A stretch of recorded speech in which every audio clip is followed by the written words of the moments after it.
During this Trump administration, ICE has detained more than 260 people protected under DACA, also known as the Deferred Action for Childhood Arrivals. More than 80 of them have been deported. The Obama-era program, created back in 2012, shields undocumented immigrants brought to the U.S. as children from deportation and allows them to work legally. While DACA recipients can be removed for reasons such as criminal convictions, advocates say some with no criminal record are also being swept up in the broader crackdown. Our Lisa Desjardins has one of their stories. Juan Velasco was detained on his way to the hospital NICU, taking breast milk to his infant daughter, who was born almost 6 weeks premature. Brought to the United States from Colombia when he was 8 years old, Juan is 35 years old now and a longtime part of the DACA program. He renewed his DACA status every 2 years, became a college graduate, works in a lab in Texas doing blood and other medical tests. His wife and kids are all citizens, and he has no criminal history. Juan has been held at a detention center in Texas for the past 7 weeks. His wife, Stephanie Villarreal, joins me now to talk about this. Tell us what happened in February, the day that your husband was detained. Yeah, so I had my my youngest daughter on February the 6th, and 12 days later, he was driving to the NICU to go take her some of my breast milk that I had been pumping. And as he was driving out of the neighborhood, he saw a car parked on the side of the road, and he pulled over, and there was some ICE agents that approached him, and basically they questioned him, and he tried to let them know that he had DACA and a work authorization, and he was detained as of that day on February 18th. At that point when it happened, as you say, he had DACA status right then. How concerned before that were you or he that he could be detained? I believe that we were just more under the impression that the administration had mentioned nothing would happen to DACA recipients. We had started hearing rumors about DACA recipients being detained, and we just started to get really nervous about everything. But again, we just didn't think that it would hit home. I want to talk a little bit about that because he had a DACA status when he was detained, but that status expired while he was in detention. And he had applied for renewal last fall. The Trump administration's under court order. They're supposed to renew this status, but your husband's hasn't been. What do you think's happening here? I feel like it's intentionally being delayed, but it is affecting the livelihood of many DACA recipients. And just like my husband, he was picked up when it was active, and yes, it did expire while he was in detention. We did ask DHS for a statement about Juan's case, and this is what a spokesman said, quote, "He is an illegal alien from Colombia and was issued a final order of removal in 2005. He received full due process. DACA does not confer any form of legal status in this country." How do you respond to that?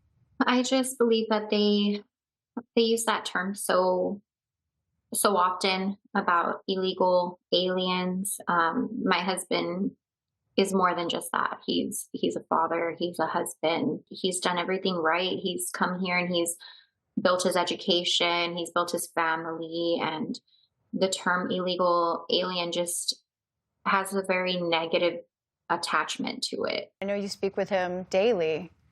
How is he doing? He's holding up. He's having some medical concerns. He just did some labs and he came out with having kidney stones. So he's dealing with that. He doesn't have the healthiest of foods or the best drinking water. So it's definitely heightened the pain that he has coming from that.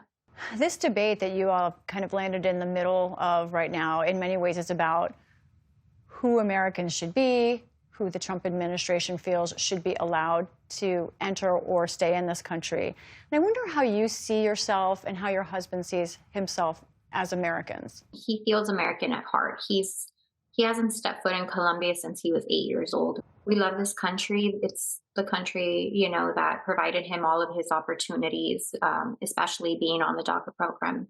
He was, like I mentioned, graduated with 2 bachelor's degrees that he was able to work and provide and be able to accomplish that at the same time. So he definitely is very thankful being here. And and he does feel like he's truly an American. You know, the argument from the Trump administration is that even if he's done no wrong, his family shouldn't have brought him here and they shouldn't have entered illegally when he was a child. How do you respond to that? I feel like as loving parents, you will do whatever it takes for your children. And sometimes that comes with sacrifices. I truly believe that that's what my mother and my father-in-law did for my husband. They provided him an opportunity to live a better life. Have you thought about what you would do if he is deported? Unfortunately, it would require us to possibly move to a different country, just to be together as a family, just because my kids are so young and he deserves to be a part of their life and they deserve to be with their dad. What's the hardest part about that? It's just uprooting everything that we thought we were going to do with our children. We just purchased our home last year and things were feeling perfect. We just started building our family and we were, ready to just build our life. We didn't think that anything like this could have ever happened. Given that, I think my last question is, do you look at America differently now because of this experience or no? I do.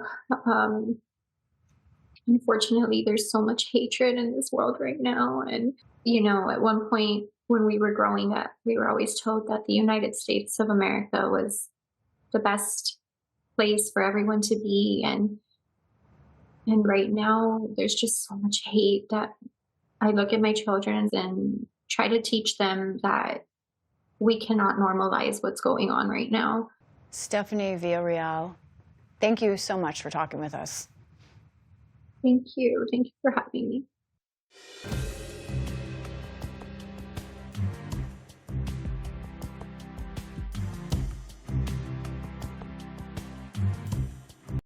Support journalism you trust. Support PBS News.